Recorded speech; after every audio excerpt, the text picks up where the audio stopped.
Hello નમસ્કાર વિદ્યાર્થી મિત્રો, વેદ ડિજિટલ એજ્યુકેશનમાં આપનું હાર્દિક સ્વાગત છે। આજે આપણે ધોરણ 4 વિષય પર્યાવરણ એટલે કે આસપાસમાં પાઠ નંબર 5 જેની સ્વ અધ્યયન પોથીનું 100% ટાઈપિંગ સાથે સરસ મજાનું સંપૂર્ણ સોલ્યુશન જોવાના છીએ।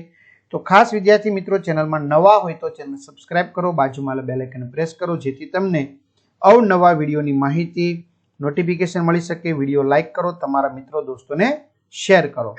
ચાલો જોઈએ આપણે પાંચમું ચેપ્ટર અનિતા અને મધમાખીઓ।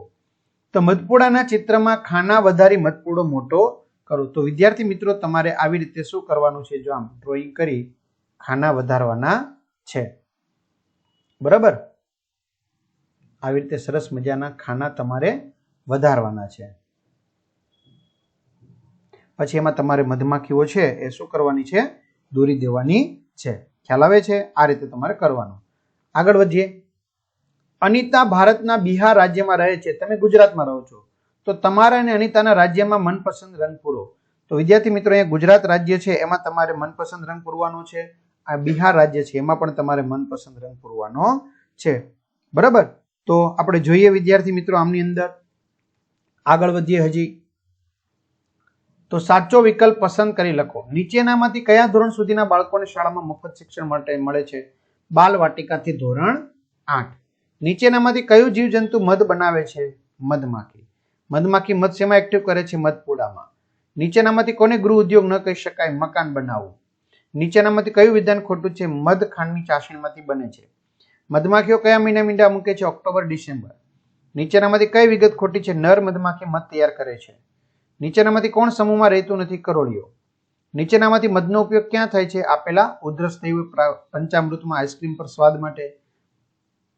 મધમાખીઓ કયા ફૂલમાંથી મધ એકઠું કરે છે? લીચી। તો વિદ્યાર્થી મિત્રો, તમારે આવા સરસ મજાના ધોરણ 4 ના આ પ્રશ્નો જવાબ સહિતના બધા વિડીયો જોવા હોય, બધા જ પાઠના, બધા જ વિષયના, તેમજ પરીક્ષા સમયે તમારે પરીક્ષાના પેપર જોતા હોય સારી ટકાવારી લેવા માટે, તો બધું આપણી વેદ ડિજિટલ એજ્યુકેશન નામની એપ્લિકેશનમાંથી તમને મળી જશે, જેમાં 3 થી 12 ધોરણના તમામ વિષયના વિડીયો લેક્ચર, સ્વાધ્યાય અભ્યાસની સમજૂતીના વિડીયો, પરીક્ષા માટે ઉપયોગી મટીરીયલ, અસાઇનમેન્ટ, પરીક્ષાના પેપર, સ્વાધ્યાય પોથી, પ્રોજેક્ટ રોડથી બુક, તો ગૂગલ પ્લે સ્ટોર કે જ્યાંથી ગેમ ડાઉનલોડ કરો છો તો ત્યાં જઈને વેદ ડિજિટલ એજ્યુકેશન નામની એપ્લિકેશન ડાઉનલોડ કરો। ઓપન કરશો એટલે પેજ ખુલેમાં તમારા પોતાનો મોબાઈલ નંબર નાખો, સેન્ડ ઓટીપી કરો, 4 આંકડાનો ઓટીપી નાખશો એટલે પેડ કોર્સમાં જુદા જુદા પેડ પ્લાન, એક્ઝામ પેપરમાં પેપરો, જો એ ધોરણમાં જશો એટલે તમને ધોરણના બધા જ વિડીયો મળી જશે, બરોબર? ત્યાર પછી 3 થી 12 માં 3 થી 12 ધોરણના વિડીયો, એમાં તમારું ધોરણ તમારે પસંદ કરવાનું અને વિષય પ્રમાણે પાઠ વાઇઝ ગણિત, ગુજરાતી, આસપાસ, ઇંગ્લિશ, હિન્દીના વિડીયો મળી જશે। અહીંયા નીચેના ચિત્રમાં તમારો મનપસંદ રંગ પૂરવાનો છે વ્યવસ્થિત। ચલો પ્રશ્નોના જવાબ। તમારી આસપાસ કયા કયા ગૃહ ઉદ્યોગ ચાલે છે? મારી આસપાસ પાપડ, અથાણા, સાબુ, ખાખરા, અગરબત્તી અને મીઠાઈ બનાવવા, હસ્તકલા દ્વારા નવી નવી વસ્તુ બનાવવી વગેરે જેવા ગૃહ ઉદ્યોગ ચાલે છે। આ ગૃહ ઉદ્યોગમાં કઈ કઈ વસ્તુ બને છે? તો પાપડ, અથાણા, ખાખરા, ફરસાણ અને મીઠાઈ જેવી ખાદ્ય વસ્તુઓ, કાપડ પર કઢાઈ, રાખડી અને ઘરની સજાવટના સામાન વગેરે આ ગૃહ ઉદ્યોગમાં બનાવવામાં આવે છે। તમારા ઘરે મધનો ઉપયોગ કઈ કઈ વસ્તુમાં થાય છે? તો પંચામૃત બનાવવામાં, મીઠાઈઓ બનાવવામાં, આયુર્વેદિક ઉપચારોમાં તેમજ ખાંસી, ગળાની ખરાશ, પાચન સમસ્યાઓ અને ત્વચાની સંભાળ માટે ઉપયોગ થાય છે। ત્યાર પછી આપણે આગળ વધીએ। અનિતાએ શા માટે મધ ઉછેરનું કાર્ય શરૂ કર્યું હતું? અનિતા મધની મોટી વેપારી બનીને લોકોની મધની પૂરતી કિંમત અપાવી શકે એટલા માટે મધ ઉછેરનું કાર્ય શરૂ કર્યું। મધ ઉત્પાદનનું કાર્ય કેમ કઠિન છે? કારણ કે મધમાખીઓ ઘણી વખત ડંખ મારે છે, તેના કારણે શરીર સૂજી જાય છે અને ખૂબ જ પીડા થાય છે, શરૂઆતમાં ખર્ચ પણ વધુ થાય છે, તેથી મધ ઉત્પાદનનું કાર્ય કઠિન છે। કેટલાક ગૃહ ઉદ્યોગ માટે સરકાર તાલીમ આપે છે, તમે તેવા ગૃહ ઉદ્યોગ વિશે જાણીને તેમના નામ લખો। સાબુ બનાવવાનું, મસાલા પેકિંગ, અગરબત્તી બનાવટ, પાપડ, વડીઓ બનાવટ, સિલાઈ, એમ્બ્રોઇડરી, હેન્ડીક્રાફ્ટ, હસ્તકલાનો વ્યવસાય, પ્લાસ્ટિક વસ્તુઓનું રિસાયકલિંગ વગેરે સેવાઓ માટે મફત તાલીમ આપે છે।